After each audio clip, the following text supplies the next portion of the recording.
You're listening to the WaxPackHero Sports Card Minute, a podcast where we discuss both the hobby and business sides of collecting. I'm your host, Mike Sommer, and I want to help you buy, sell, and trade your way into a collection you'll love.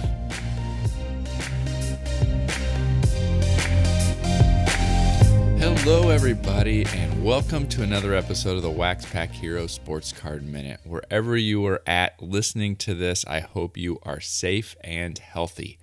Today, we've got another interview, and it's another artist interview. A few weeks ago, I interviewed Blake Jamieson, one of the artists for Topps Project 2020. Today, I'm interviewing Ben Caraher, and he is a different kind of artist. He doesn't do just the paintings or drawings or anything like that. He actually makes mosaics. So he cuts up other cards to make and combine them together into making a mosaic photo that is a much larger card. And they're really, really cool. And so we have a conversation where we get into a pretty detailed scientific background of how he goes about putting these mosaics together. And you may find it pretty interesting. If you want to pull up some of his work while you listen so you can kind of follow along and see what we're talking about, you can find him on Twitter at card_mosaics, or you can go to cardmosaics.com. That's his website. Before we get to the interview, though, I want to make sure to let you know that you should check out the Underdog Collectibles Black Friday and Cyber Monday deals this week, in addition to their normal 3 times per week break schedule, including Thanksgiving night. And if your family or friends are struggling with ideas on what to get you this holiday season, don't forget to tell them about the Underdog Collectibles Live Break gift cards. It's the season to bet on the Underdog. Oh, and when you go to check them out at udogcollect.com, don't forget to tell them that WaxPackHero sent you. Ben, welcome to the show. Hey, thanks. Thanks for having me. Can you start with just telling us a little bit about yourself and your background in the hobby? Yeah. So I started collecting baseball cards. I guess I must have been like 8 years old or so. It was, that would have been right around 1992. It was kind of right in the time when the Braves went from worst to first and they started to become a really good team. And I was living in Augusta, Georgia at the time and got really into baseball, started to play little leagues and stuff and got into card collecting just like pretty much every other kid during that time. And it was, probably about a 3 or 4 year period there where I collected. And then like most other people that collected during that time as well, I got a little older and started getting into other things and kind of lost interest in card collecting for a while. And then I didn't even think about baseball cards for a couple decades, after that until just back in like 2008, early 2008, my father threatened to throw away, he was cleaning out the basement, threatened to throw away all the old cards, right? So I couldn't let him do that, of course. And then it kind of was that notion of like, well, maybe they're worth something now. Cause I hadn't been keeping up with the market or anything. Sure. So I happened to be doing a road trip, with my girlfriend at the time. And we were going through Idaho, which is where my parents live. So we just added a stop, over in Idaho Falls, at my parents' house. And picked up, a few monster boxes and some binders and just whatever cards that he had found. And I think it was most of the collection. There was another missing box that ended up turning up a couple of years later that I picked up recently. But so at that point, I started going through them and it was just like this blast from the past, nostalgia, it was really cool. And I did a bunch of research. And, I found out that it was all junk era stuff. Nothing was really worth more than it was then. In fact, most of it is now worth less than what it was considered to be worth then. But that made me realize that I could get back into collecting and build the collection that I always wanted as a kid, because I was working as an engineer. I was making reasonably good money. I had a budget to buy packs at 20 to 50 cents a piece. So I just kind of went on this frenzy and started buying cards off eBay. I would seek out the biggest lots of packs that I could find and for the best price, and it was getting a little out of hand. I was just, just buying and ripping packs and sorting but having a lot of fun with it. But then I decided, well, I am spending money here, and maybe there's some way that I can sort of mitigate the cost a little bit. So I had the idea of like finding these large pack lots, selling half the packs and opening the rest. So I would just bid on the ones where I could get them at like 20 cents a pack, and then try to sell them at 40 cents a pack and sell half, make my money back. So I had like a Craigslist ad up trying to do this, and the only person that contacted me besides some scammers was this guy named Ryan, who local guy, and he said, do you have any commons you'd like to get rid of? I want to cut them up and make art. And so he came over and he showed me what he was doing, and then he showed me Tim Carroll's work. And I just thought it was really cool. And so Ryan was basically trying to do what Tim Carroll does and what I now do, and just make, baseball cards out of cut up baseball cards. There's actually quite a few people that are doing this that I've found, it's anyway. So when I saw his stuff and I saw Tim Carroll's work, especially, I just thought it was really cool. And I just kind of felt compelled to try it myself. And I had all these junk cards that were, now accumulating. And so, yeah, I just gave it a try. And the first piece I did was based on the 1968 Nolan Ryan rookie. And I mean, it was just like, I did it in a very rudimentary fashion where I printed out an image of what I wanted, and I hand gridded that. And then I hand gridded and taped together computer paper, and then I just kind of tried to sketch the features, by hand with a pencil, and then just try to fit the pieces in. And I had no idea how this was going to turn out, but I just kind of felt compelled to try it, and it actually looked pretty good. I kind of surprised myself because I don't really have a whole lot of an art background. I mean, I used to love to draw as a kid and stuff like that, but I never really like studied art or anything outside of like, a couple like summer extracurricular things when I was like really young. Sure. But I didn't expect to be very good at it. And I kind of surprised myself, and it just made me want to keep going. So my educational background is in science. I have a degree in physics. And like I said, I was working as an engineer at the time, and I was doing a lot of Python stuff, some curve fitting algorithms and stuff for work, trying to take a data set and fit it to a theoretical curve and pull out the, different coefficients of the equation that it's fit to. And anyway, I had been doing a lot of recent learning in computer programming. And so I decided to start exploring scientific methods that I could use to make the art easier. Interesting. And so I ended up doing a bunch of different stuff. I ended up, at first I wrote a script that actually builds mosaics. So what you do is you take an image that you want to make, and then you take a folder with however many images you want to build it out of, tell it how many tiles you want to make it out of, and then it just goes through and it tries to find the best fit for each tile and rebuild the image. I'm sure you've seen this kind of stuff. There's plenty of computer algorithms out there that do this. You can even just go on, there's like websites where you can go do it. But I wrote my own, and the idea was I'm just going to use this and make baseball card art out of it. So I scanned in 1987 Topps cards numbers 1 through 100, digitally chopped each one into 16 pieces and assigned a letter value to each section. So it was like, 1A, 2A, 3A, 4A, so on and so forth. And then I just would feed in an image I wanted to build, and it would tell me, all right, card number 1, section A goes in these coordinates, section B. It was just a paint by numbers. And I built one piece that way, and I've got it on my wall. Maybe I can show it to you here. Let's see. It's this Hank Aaron thing here. Okay. You see that's a big one too. It's big. Yeah. They kind of have to be big with that method. Because you need to use a lot of pieces. It's just basically, it's pixelated. So,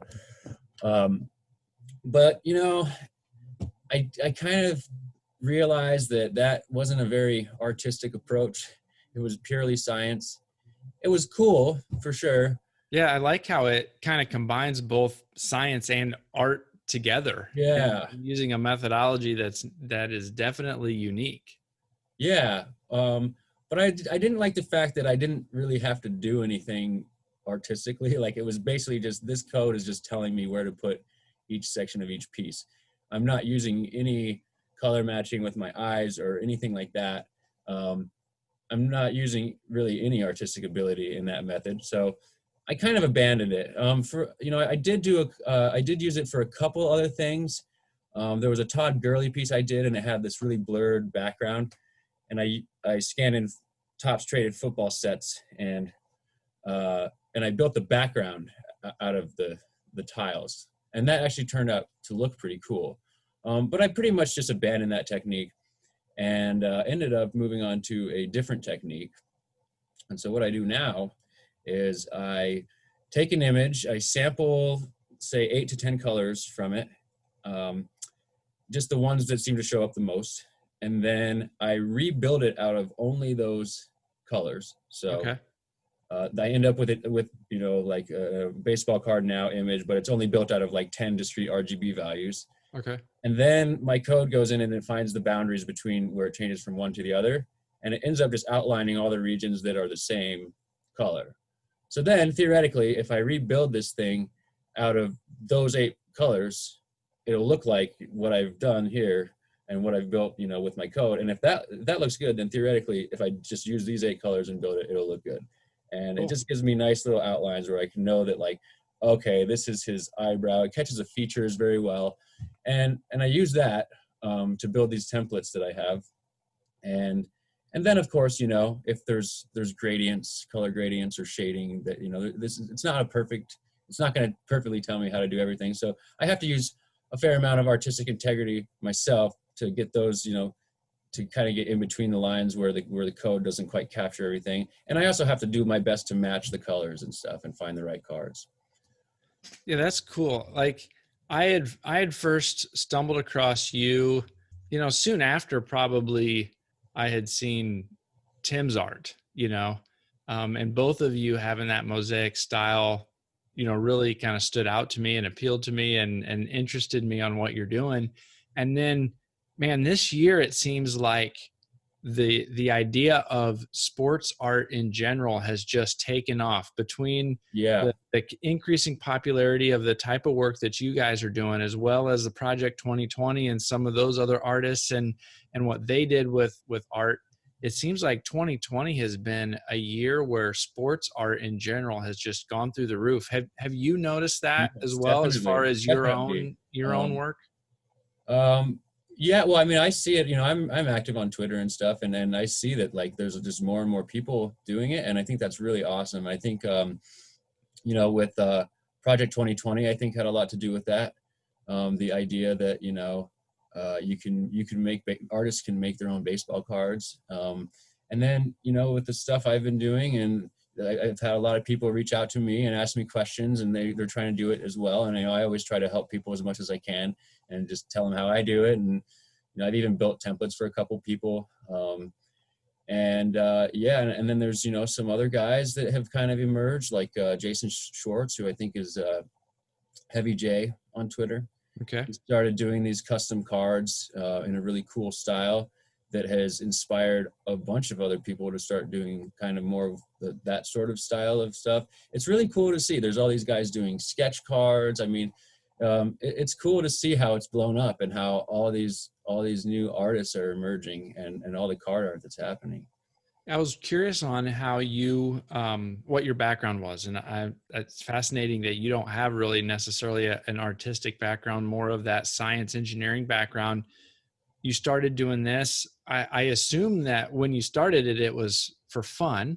Yep. And how has that happened? Are you still primarily doing it as a hobby or for fun, or has that transitioned more as a kind of a side hustle or even a full-time situation at this point? Right now I'm doing it full time. So at first, I just made a few pieces, and then I started, I built a website, and I wanted to keep doing it, but I wanted to see if I could, make a side hustle, I guess you would call it, out of it. So, I started posting on some of the card forums and the collectors forums, and built some social media following. And I started getting commissions. And so I started doing this in summer of 2018. So it was just over 2 years ago.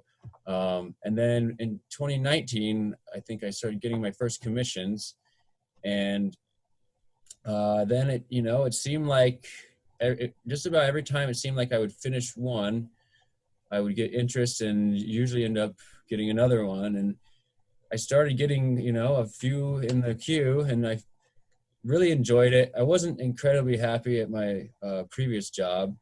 As an engineer, I liked the work, but there was just some issues with the company itself and some of the management. So I wasn't incredibly happy in my career.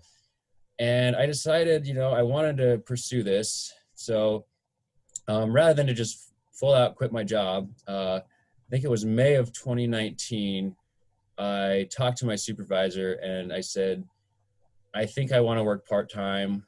What can we do? And so they ended up giving me a high-level technician position, working part-time, which was a big pay cut. But, to me, it was worth it to have more time. So I went down to 3 10s, Monday, Tuesday, Wednesday, 9 to 7. And then that gave me, 4 days a week where I wasn't at work and I could work on this. And after doing that for about a year, I finally, I had like 6 or 7 commissions lined up, and I finally just said, screw it. I'm going to go full time here and give this a shot, And so for the last 6 months, I've been doing exclusively art for income.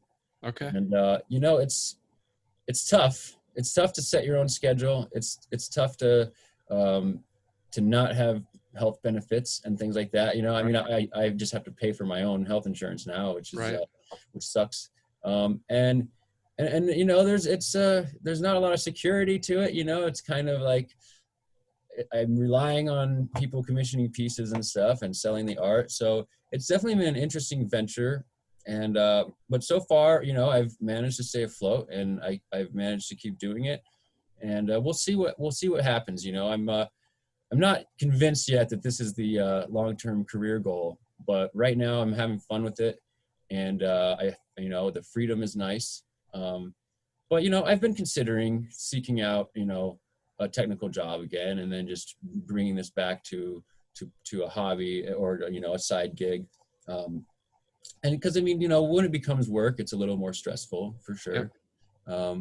But yeah, right now, I'm not really sure where I'm going to go with it yet, but I'm just going to keep doing what I'm doing for now. And we'll just see how it goes. I've got 10 years of engineering experience to fall back on, so I'm not too worried about it. I've got some savings, Yep. So yeah, that's where I'm at right now. How long does it typically take you to complete a piece from start to finish?